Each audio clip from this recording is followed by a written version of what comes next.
드디어 주사 말고 알약으로 위고비를 먹는 시대가 열렸습니다. 먹는 비만 치료제 위고비 필이 2026년 1월 5일자로 미국 전역에 출시됐어요. 그런데요, 먹는 위고비는 그냥 편해진 게 아니라 복용 규칙이 까다롭고 그게 효과를 좌우합니다. 오늘은 먹는 위고비의 복용법, 주의사항, 안전성, 또 GLP-1 계열의 살을 빼는 원리까지 모두 알려드릴게요. 먹는 비만약 과연 게임 체인저가 될 수 있을까요? 안녕하세요, 이은성 약사입니다. 주사제 위고비가 한국에 처음 상륙했을 때 서로 약 공급 받으려고 난리가 났었던 생각이 납니다. 먹는 위고비도 비슷할 것 같은데요. 지금 영상 촬영 시점에 아직 한국에는 들어오지 않았어요. 하지만 우선 출시 내상국에 한국도 포함된다고 하니까 미리 알려드리는 것이 좋을 것 같아서 영상을 촬영합니다. 위고비 필은 전 세계 최초로 출시된 GLP-1 계열의 먹는 비만 치료제입니다. GLP가 뭐냐면 글루카곤 유사 펩타이드입니다. GLP-1의 자세한 사항은 영상 뒤편에 상세히 설명해 놓았으니까요. 참고하세요. 먹는 위고비는 성분이 세마글루타이드로 주사로서는 비만용인 위고비와 당뇨용인 오젬픽과 같은 성분입니다. 차이는 투여 방식이죠. 주 1회 주사였던 것을 1일 1회 알약으로 만든 것입니다. 왜 의미가 크냐면 주사 공포나 냉장 보관해야 되는 주사 관리 때문에 치료를 포기했던 분들에겐 진입 장벽이 크게 낮아질 수 있어요. 하지만 여기서 중요한 포인트, 이 알약은 아무 때나 먹는 약이 아닙니다. 아침 공복에 최대 120ml 정도의 물로만, 그리고 먹고 나서 최소 30분 동안 음식이나 다른 음료, 다른 경구약을 피해야 됩니다. 왜냐하면 이 약은 흡수가 쉽지 않은 계열이라 그 30분이 약 흡수를 위해 사실상 필수에 가깝습니다.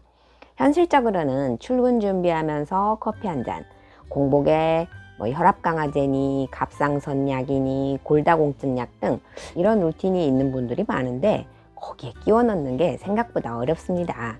그리고 쪼개거나 씹거나 녹이면 안 됩니다. 이 복용 규칙이 실제 수능도와 효과를 좌우할 가능성이 큽니다. 잘 지키지 않고 식후에 복용한다면 효과가 많이 떨어질 수 있을 테고요. 그럼 효과는 어느 정도인가 봐야겠죠? 10% 이상 감량한 사람이 59.8%, 15% 이상 감량이 47%, 20% 이상 감량이 27.9%, 64주차의 결과이고요. 대략 평균을 내면 64주차에 13.6%, 68주차에 15% 정도의 감량이 있었습니다. 주사제에 비해서 뒤처지지 않는 비슷한 정도라고 보시면 되겠어요. 중요한 건 평균값보다 내가 복용 규칙을 얼마나 잘 지킬 수 있는가입니다. 위고비 필의 FDA 승인 적응증은 비만과 과체중이 있으면서 심혈관 질환이 있는 성인에서 심혈관 사망, 심근경색, 뇌졸중의 위험을 감소시키는 것과 비만 성인 또는 과체중이면서 동반질환 1개 이상의 성인에서 체중 감량 및 장기 체중 유지입니다. 용량 단계도 좀 복잡합니다. 30일 동안은 1.5mg, 또 30일 동안은 4mg, 그 다음 30일은 9mg, 그 다음은 유지 용량으로 25mg를 한 달 단위로 올려서 최종 25mg 고용량으로 유지하는 겁니다. 가격은 미국 기준 1.5mg은 월 $149, 4mg은 출시 시점 동일하고 4월 15일부터 $199, 9mg과 25mg은 월 $299라고 합니다. 부작용을 줄이기 위해서 저용량으로 시작해서 고용량으로 늘려나가는 건데요. 고용량 구간에서 본격적으로 살이 빠지겠죠. 만약 25mg 유지 용량이 힘들면 주사제로 전환을 고려해야 합니다. 자, 그러면 안전성, 주의사항에 대해서도 반드시 알아봐야겠죠? GLP-1 계열 공통으로 위장관 부작용, 즉 오심, 구토, 설사, 변비 등이 매우 흔합니다. 경구약 복용법을 저용량부터 점차 늘려나가는 식으로 설계한 이유도 여기에 있습니다. 젊은 여성분이 이유도 없이 토한다고 약국 오시는 분들 중 위고비 맞고 계시는 분들이 상당히 있습니다.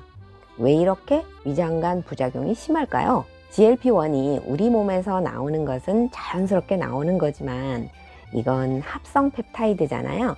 그러니 급격히 많은 용량으로 인식될 수가 있고, 이게 소화관의 운동을 저하시켜서 음식이 서서히 내려가게 하는데, 이게 갑작스러운 고용량과 뚝 떨어지는 신호를 보내니 안 내려가면 위로 나와 토하는 거고, 장 운동도 조절이 잘 안 되니 변비와 설사가 나타날 수 있습니다. 용량 조절을 점차적으로 한다고 해도 완전히 이 부작용을 없앴다고 볼 수는 없습니다. 둘째, 자가 면역 질환 가능성을 완전히 배제할 수는 없습니다. 주사로 넣으면 인위적인 펩타이드란 말이죠. 게다가 일주일간 약효가 지속되는 아주 작은 펩타이드라 한번 주입해 놓으면 바로 제거도 안 되고, 그런데 이때 이 펩타이드를 이종 단백질로 생각하고 면역계가 총 공격을 한다면 어떻게 될까요? 그래서 탈모, 장기에 대한 손상 등이 오지 않았나 생각합니다.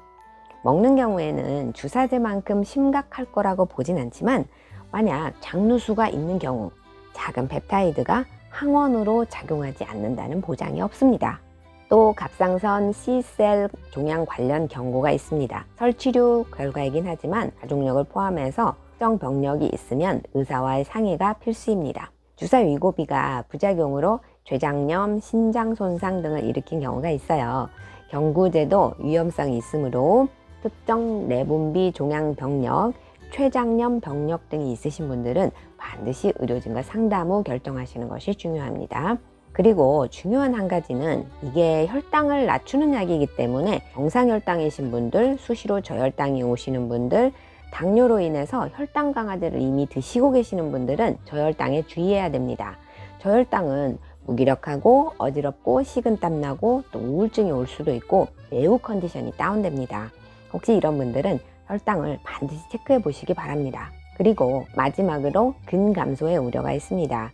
무작정 먹는 것을 차단하다 보니 영양소의 불균형과 단백질 섭취량 감소로 인해 근육이 빠질 수 있습니다. GLP-1 계열 비만 치료제를 사용하시는 분들은 근력 운동과 함께 아미노산을 따로 신경 써서 섭취해 주시는 것이 좋습니다. 그럼 GLP-1 하는데 이게 뭐냐? GLP-1은 글루카곤 라이크 펩타이드 1, 즉 글루카곤 유사 펩타이드인데요. 인체에서 식사 후 장에서 분비되는 호르몬의 일종이에요.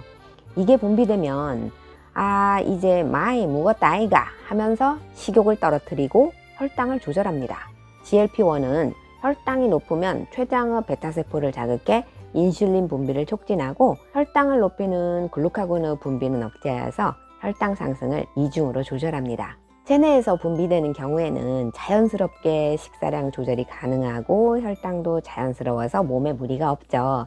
이 혈당 기능 때문에 혈당 강화제로도 개발이 되어 있습니다. 그러면 이게 왜 비만 쪽에서 쓰이느냐? GLP-1은 위 배출 속도를 지연시켜 식후 포만감이 오래 유지되게 합니다. GLP-1은 뇌의 시상하부에 작용해서 배고픔을 덜 느끼게 하니까 덜 먹게 하는 원리입니다. 자연 상태의 GLP-1은 식사 후 약 10분 이내에 분비되고요. 1, 2분 만에 DPP4라는 효소에 의해 빠르게 분해됩니다. 이렇게 자연 상태의 GLP-1은 분해 속도가 빨라 작용 시간이 짧은 것이 단점입니다. 그래서 GLP-1 유사체가 의약품으로 나온 것입니다. 그러면 이렇게 인위적인 합성 호르몬을 몸에 집어넣는 것이 과연 좋으냐? FDA 승인 적응증처럼 비만으로 인해서 심혈관 사망 위험, 뇌졸중 위험이 높은 사람, 고도비만이신 분들은 모르겠지만 약간 살 붙었다고, 특히 젊은 여성분들, 제가 보기에는 살을 뺄 데가 어디 있는지 모르겠는 사람들이 더 많이 비만약을 찾는다는 게 문제입니다. 인위적인 합성약은 어떤 부분으로든 문제를 일으킬 수 있습니다. 정말 심한 비만이 아니라면 합성보다는 천연에서 답을 찾고 운동과 나쁜 음식을 절제하는 것이 최고입니다. 천연으로 내 몸에서 직접 GLP-1 호르몬이 증가하도록 하는 방법이 있습니다. 궁금하신 분들은 상담 요청하시고요. 오늘 영상 도움이 되셨다면 좋아요 부탁드리고요. 구독 안 하신 분들은 구독 부탁드릴게요. 다음에 만나요. 행복하세요.